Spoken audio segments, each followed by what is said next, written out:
everybody. Right, let's start with the battle of the sexes. Men, give us a cheer. Yay! Women, give us a cheer. Men, roar like a lion. You shit lions in. Women, roar like a lion. Much better. Let's try one more. Men, make the sounds you make when you fake an orgasm.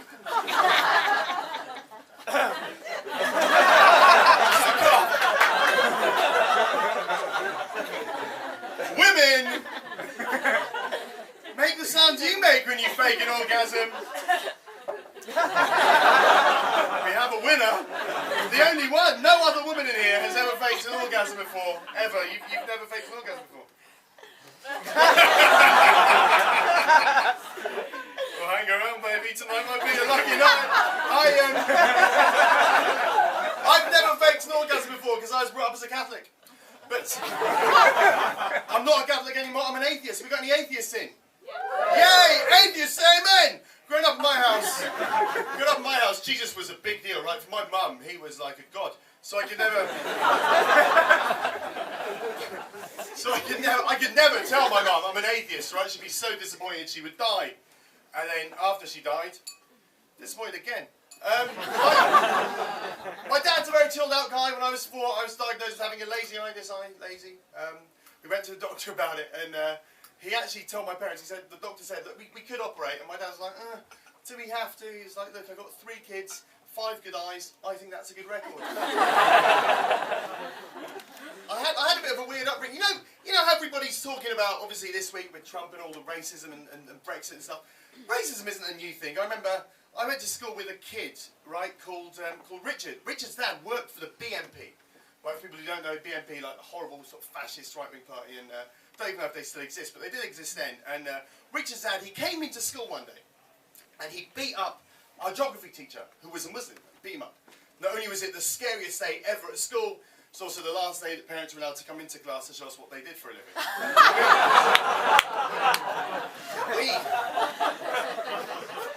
We didn't have geography for 3 months after that, right? Because our geography teacher was in hospital for 3 months. And years later, I bumped into Richard in a pub, and Richard had become exactly like his horrible racist dad. Right? First thing Richard said to me was, "I can't even recognise my own country." I couldn't help but think, well, maybe if you had those 3 months of geography.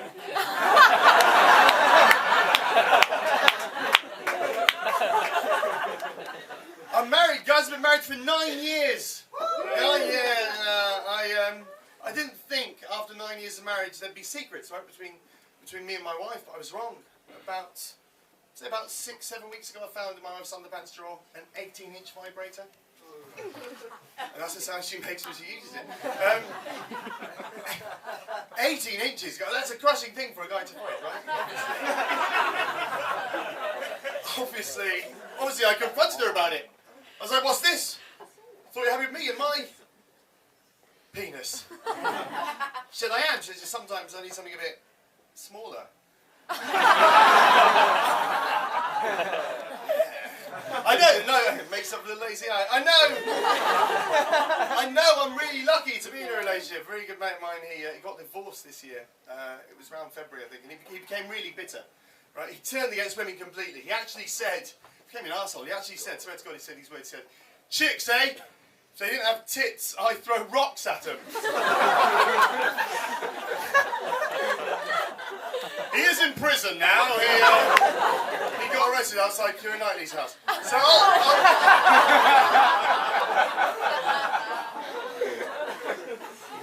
I'll end on this because I know I'm very lucky to be in a relationship. Right? People who are in relationships, they're lucky. I remember when I was single, I'd go down to Essex to try to pull chicks because obviously the reputation of women from Essex is that they're easy, and people say, "Oh, it's not very nice." Someone once told me it's a bit racist. It's not racist because orange isn't a race. But so I went down with some mates. We went down to Basildon in Essex to try to pull some chicks. And I met this girl, and a couple of hours later we're back at her place, and we're getting intimate. And all of a sudden she starts breathing really heavily, and I'm like, I'm obviously doing something right. And she goes, actually, I'm having an asthma attack. To which I never even met anyone with asthma. I'm like, oh my God, what should I do? Should I call an ambulance? She goes, no, carry on.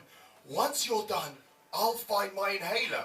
I was like, are you sure? And this is Basildon in a nutshell, because she goes, yeah, I do this all the time. Now, I don't know if anyone here has ever had sex with someone who's having an asthma attack. So you look like a man of the world, ever?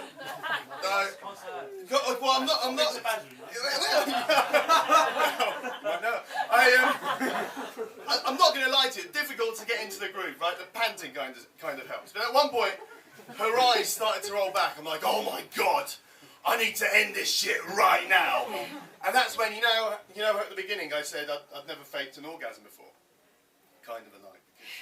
I did this one time, right? Because I thought, I need to do this, need to end it to save this woman's life. So I did the fakey orgasm sound, and I rolled out of her. But as I rolled out of her, guys, the condom came off. Oh, it's the correct response. That's why I really started to freak out, because I'm like, oh my God, she's going to realise I'm completely dry. She's going to get really upset. She can't get upset. She's having an asthma attack. That could kill her. What can I do? What would you do, sir? She's dying, man. Well, I wish I thought that. That would have been such a good option. I didn't think of that. A million thoughts going through my head, right?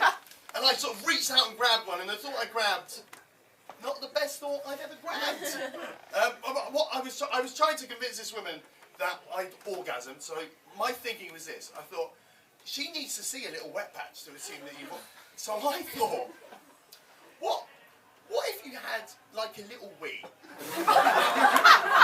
just a couple of drops on the sheet, and she'll see a little wet patch. She'll assume you've orgasmed, and it'll be good, right? But guys, you know, impossible to have a wee when you've got an erection. And I'm pushing, nothing's coming out.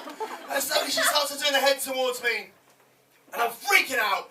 And that's when I push maybe a bit too hard, because instead of a wee,